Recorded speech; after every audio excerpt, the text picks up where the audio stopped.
Forget everything you think you know about snowmobiles, because the moment you imagine smooth, safe rides across pristine snow, history smashes that illusion with machines so wild, so dangerous, they feel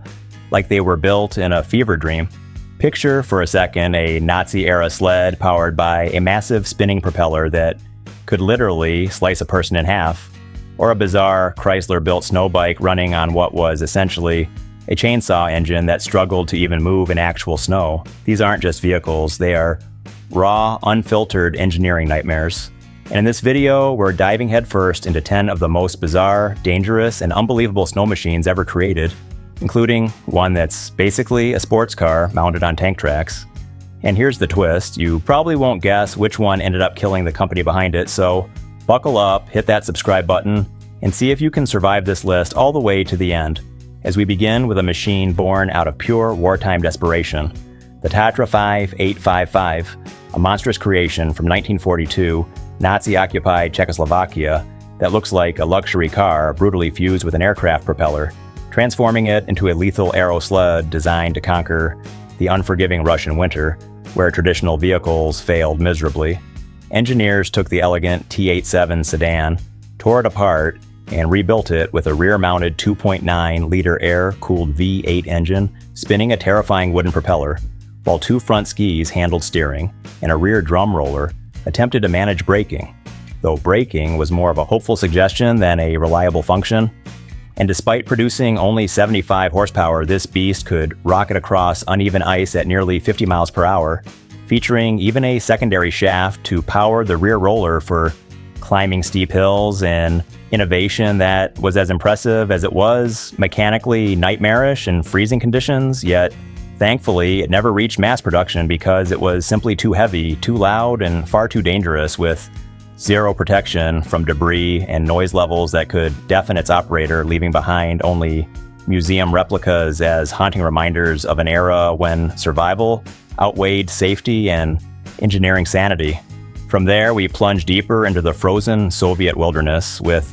the Kamov Kar 30, a bizarre aero sled that looks like a fiberglass bread loaf strapped to skis, but functions like a high-speed utility vehicle designed in the 1960s by a helicopter bureau to traverse Siberia's endless roadless tundra, carrying mail, medicine, and officials with a roaring 260 horsepower radial aircraft engine that could push it beyond 60 miles per hour, while passengers sat inside in relative warmth as the propeller screamed behind them like a banshee, its rugged suspension absorbing brutal terrain, embodying Soviet design philosophy at its peak. Ugly, loud, but nearly unstoppable.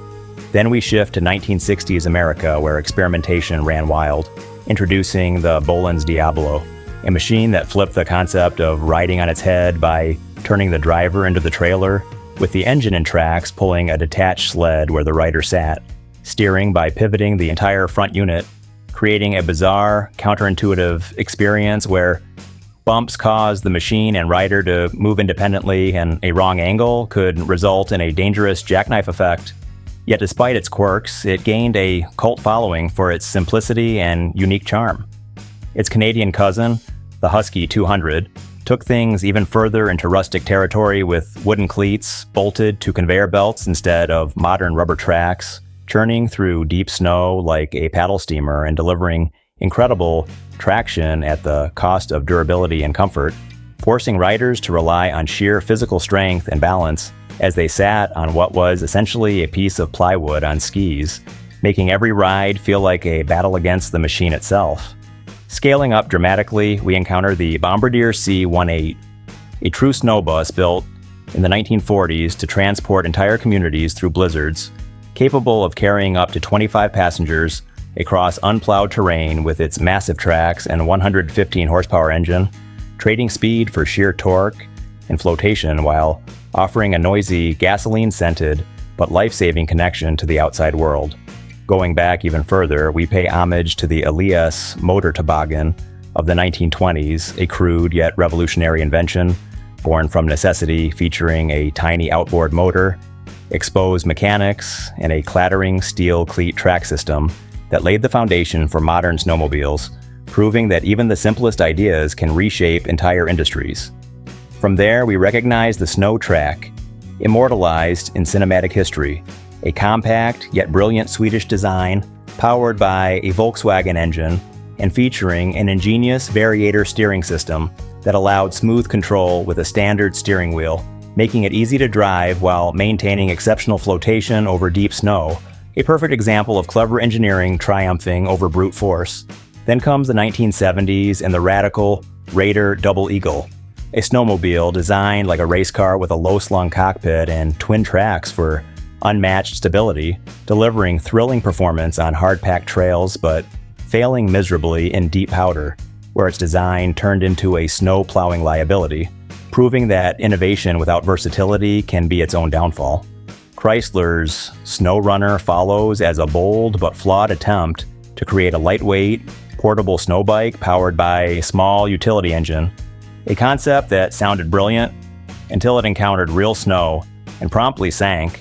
becoming a symbol of how even massive marketing budgets can't save a fundamentally impractical design. And finally, we arrive at the modern-day absurdity of the Nissan 370Z Ki, a one-off masterpiece that transforms a sleek sports car into a snow-conquering monster with tank tracks and skis, blending raw horsepower with outrageous creativity to produce a machine that's as ridiculous as it is fascinating, embodying the ultimate because we can spirit of engineering. From deadly propeller-driven sleds to luxury sports cars, reborn as winter beasts, these machines prove that when it comes to conquering snow, imagination has no limits. So now the question is, which one would you actually dare to drive? Let me know in the comments, and if you enjoyed this wild ride,